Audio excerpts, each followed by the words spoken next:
you. We definitely are so excited. This is our second episode. So, what we're here to share with you today is still along the lines of harassment. So, essentially, we have found a very interesting case. So, all the cases that we go over are real. They are real cases that happen at employers in America. This case is going to shock you. It's definitely going to make you wonder, like, how is this even possible in 2021? And yes, this actually occurred in April of 2021 in terms of a review by the appeals court. I'm going to go over this with you, and I want you to just sit back, listen to this story, and I want you to chime in. So I want you to either jump on with comments. You can even send comments to our email. That information is listed right on the YouTube. Send us information. We want to chat with you about the harassment.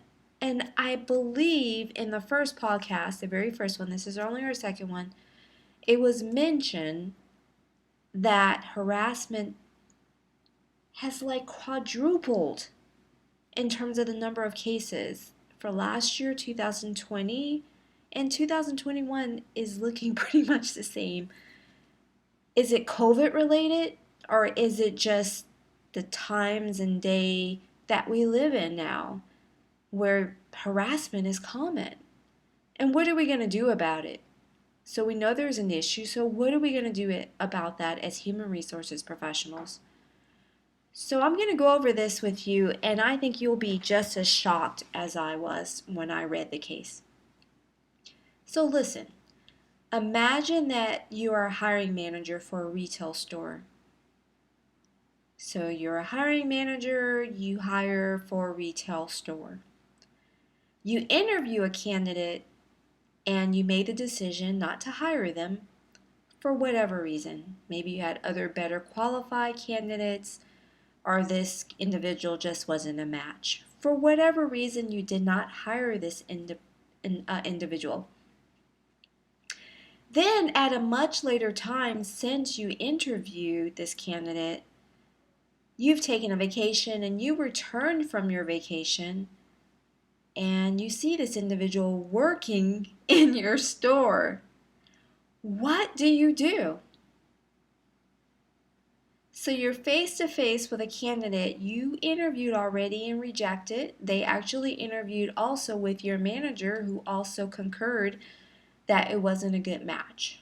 Let's just say that.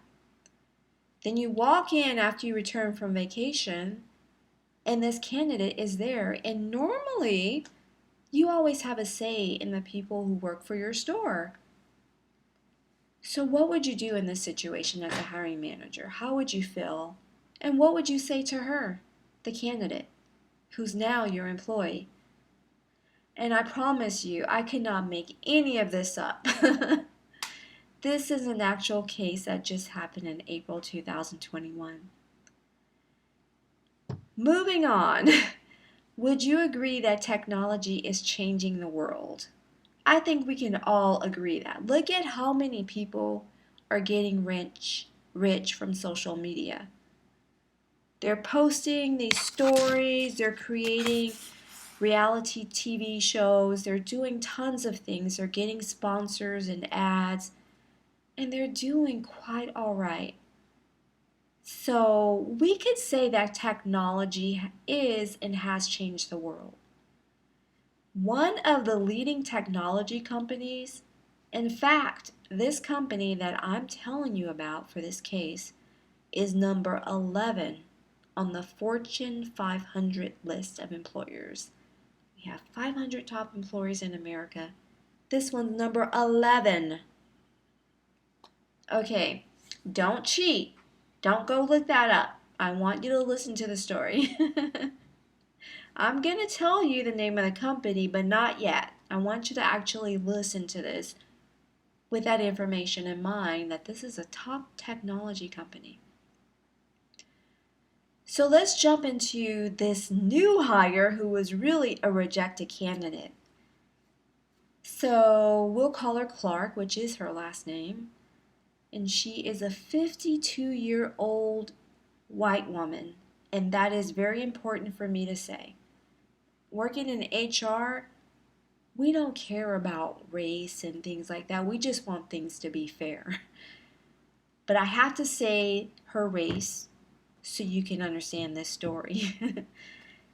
So she's actually suing this tech company for race discrimination. So some will call this reverse race discrimination, right? Age discrimination, hostile work environment, retaliation, and constructive discharge. Now, under the Missouri, I will tell you the state, Missouri Human Resources Rights Act, Section 213. For a lot of you, this probably won't mean anything, but this is the foundation that she made her claim under this protection. So with that being said, there's something to review in terms of, is she protected under this law? So she has a real estate background, and she's worked in real estate since 2002, and I would think that's sales, so sales would correlate to retail sales. So I don't see why it would be any reason why she couldn't get hired unless she doesn't know anything about technology and there's like a short turnaround time. But there's ways to measure that keeps it legal.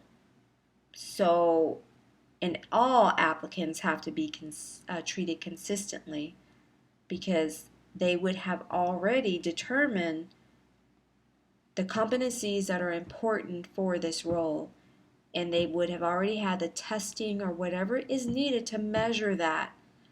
If they're going to state that they offer training and therefore entry-level people are okay in terms of technology, then they already lost the battle, right? So this is why it's very important to be consistent in your hiring, to be consistent and with all the managers, everyone who's involved in the hiring process, because it will point back to that. Especially, she was rejected by this one manager, but obviously another manager hired her, and you will have that happen from time to time, right? So a big company like this, I'm sure they are using the proper interviewing techniques, and usually behavioral interviewing is the best to avoid inconsistencies in how you treat candidates. Not sure what they're using. And I will tell you, at one time I was affiliated with this company early in my career. So at that time they were using it. And I don't know what they're using now. So moving forward, the real estate background was since 2002. So over a 2-year period, she was applying with this company. And she finally got hired in 2013. So that's a long time. So there must be just a lot of, it's very competitive. And that is true. In technology, it is competitive. I will admit that. This position, just to let you know, I've already said Missouri. So the area is Kansas City area of Missouri. And so the retail store that she was hired for is Independence. Okay, so it's a store called Independence in Independence, Missouri. And she actually agreed and accepted the position because obviously she wanted to work for AT&T. They offer great benefits, and that was something that was important to her. However, because of the hour commute, she decided as soon as she got it hired, immediately to request a transfer to the store where she initially interviewed and was rejected. That store is a Belton store. So the manager is an African American. so of the Belton store is African American. And that's the one who apparently rejected her in terms of hiring her. And so the manager's name is Lynch. The last name is Lynch. She returned from vacation and seemed upset and asked Clark how she came to be at the store and why was there at that time. She was shocked, right? I interviewed you, I rejected you, and now you're working for me? I'm like, I always have a say in the people I hire, so what is going on? And she told Clark that she should not be there at the Belton store and accused Clark of going over her head to get transferred there.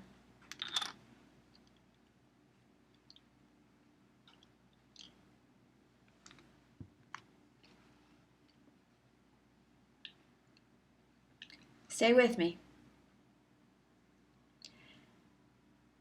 So once again, she sees her and she's inquiring as to why are you here? I guess she's feeling like she's being stalked or something. And it's like, well, I've interviewed you, I rejected you, and now you're working for me? And I want to say there's two sides to every story because I could fully understand not wanting an hour commute.